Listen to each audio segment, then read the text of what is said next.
여러분, 지수가 내려가서 금리가 올라가서 주식을 포기할 때가 아닙니다. 지금은 분할 매수를 할 때라는 것을 잊지 말아주세요. 여러분의 배당주 주식 유튜버 황금거북입니다.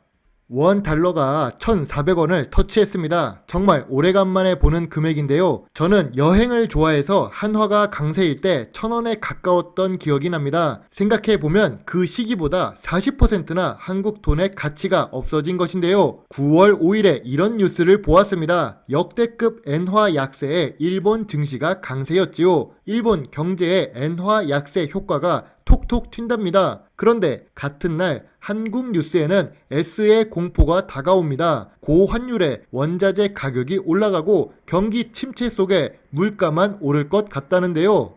사실 일본과 한국은 비슷한 산업 구조를 갖고 있습니다. 수출을 해야 성장하는 나라인데요. 내수 시장이 조금 작기 때문입니다. 같은 현상에서 다른 뉴스를 보여준다는 것을 알 수 있지요. 경제 뉴스는 결과론입니다. 미래가 아니라 과거를 설명할 뿐이죠. 오르면 오르는 이유를 가지고 옵니다. 엔화가 약세라도 주식시장이 올랐다면 그건 오르는 이유가 되지요. 반면 한국처럼 지수가 내리면 내리는 이유를 가지고 오게 됩니다.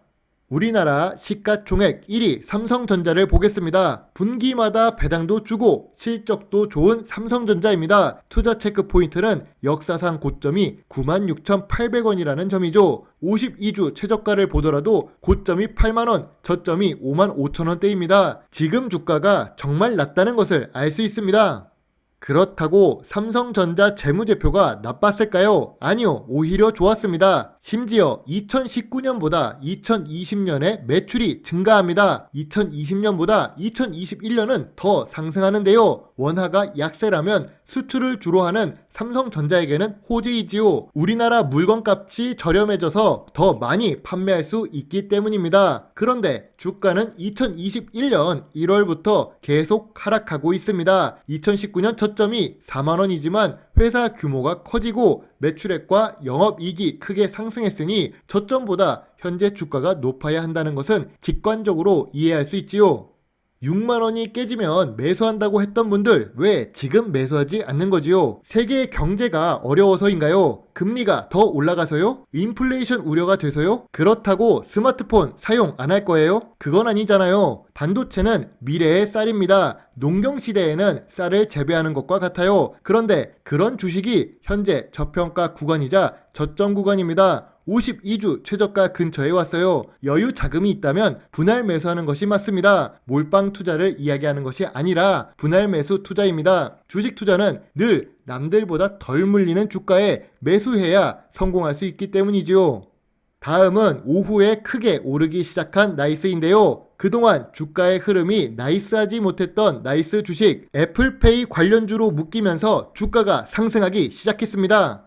애플페이 관련주로 호재 뉴스가 오늘 나온 걸까요? 아닙니다. 이미 일주일 전에도 특징주 뉴스에 나왔던 종목이지요. 그런데 주가 움직임이 크지 않았습니다. 물론 지분 관계도 있고 직접적인 회사가 아니라서 자회사가 더 크게 반응할 수밖에 없는 구조입니다.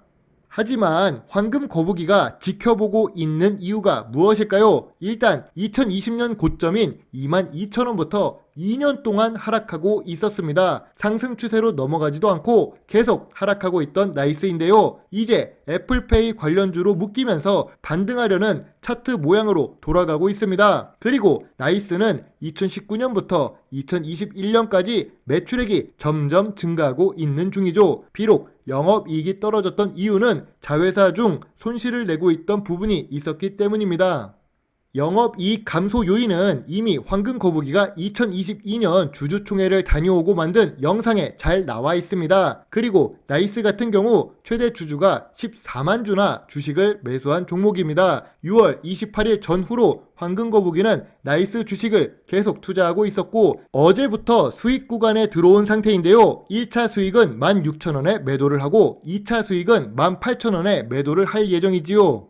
주식은 언제나 저평가 구간에 매수해야 합니다. 회사의 정보를 잘 알고 있는 최대 주주가 매수한 이유도 있을 것입니다. 그리고 호재 뉴스가 나오기 전에 이미 세력은 알고 있지요. 재무적으로 좋은 회사라면 저평가 구간에 매수해 둔다면 결국 좋은 수익을 주게 됩니다. 워런 버핏이 투자해 놓은 코카콜라에 대해 우리는 아무런 의문을 갖지 않고 있습니다. 참고로 황금거북이는 미국 주식에도 투자를 하고 있는데요. 미국 주식 같은 경우 제가 사업 보고서를 확실하게 알 수 없기 때문에 주로 ETF 투자를 하고 있고, 현재 미국 주식들 중에서도 좋은 종목들이 많이 저평가 영역으로 내려온 상태입니다. 그래서 배당주 주식 유튜버이지만 레버리지 종목에 투자하고 있습니다. 손절은 절대 없지요. 황금거북이가 생각한 저평가 구간에 매수할 뿐이고, 수익 실현은 원하는 목표 수익률이 온다면 할 것입니다. 불주 투자를 한다고 했으니 황금거북이 역시 매수한 상태이고 지금은 약간 손해를 보고 있습니다.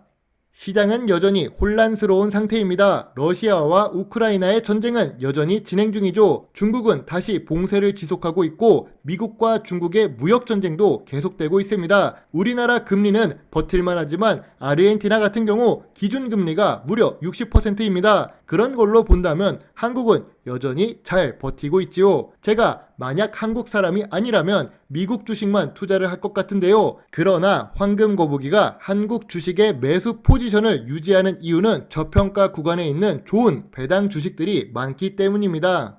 5%, 10% 평가 손실을 보고 있다고 무서워할 필요는 없습니다. 하지만 손절하게 된다면 경기장에서 떠나는 겁니다. 경기 결과는 우리 손으로 만들 수 있는 거지요. 본인이 좋은 종목이라고 분석을 했다면 믿어보세요. 농사 짓는 마음으로 투자를 한다고 생각하시면 좋습니다. 단기 투자로 성공한 케이스는 거의 없습니다. 불타는 장에서 맞는 것 같아도 지금 같은 시기에는 분할 매수한 사람만 살아남을 수 있지요. 포기하지 마세요. 한국 주식시장은 강하고 미국 주식시장 역시 강합니다. 우리는 포기하지 않으면 기회를 얻을 수 있습니다. 황금거북이는 여러분과 함께 하고 있으며 코스피 2450 아래에서는 매수 포지션을 끝까지 유지할 생각입니다. 물론 투자의 책임은 매수 매도 단추를 누른 본인에게 있는 거지요. 오늘 준비한 영상은 여기까지입니다. 좋게 봐주셨다면 구독과 좋아요를 부탁드립니다. 감사합니다. 황금거북입니다.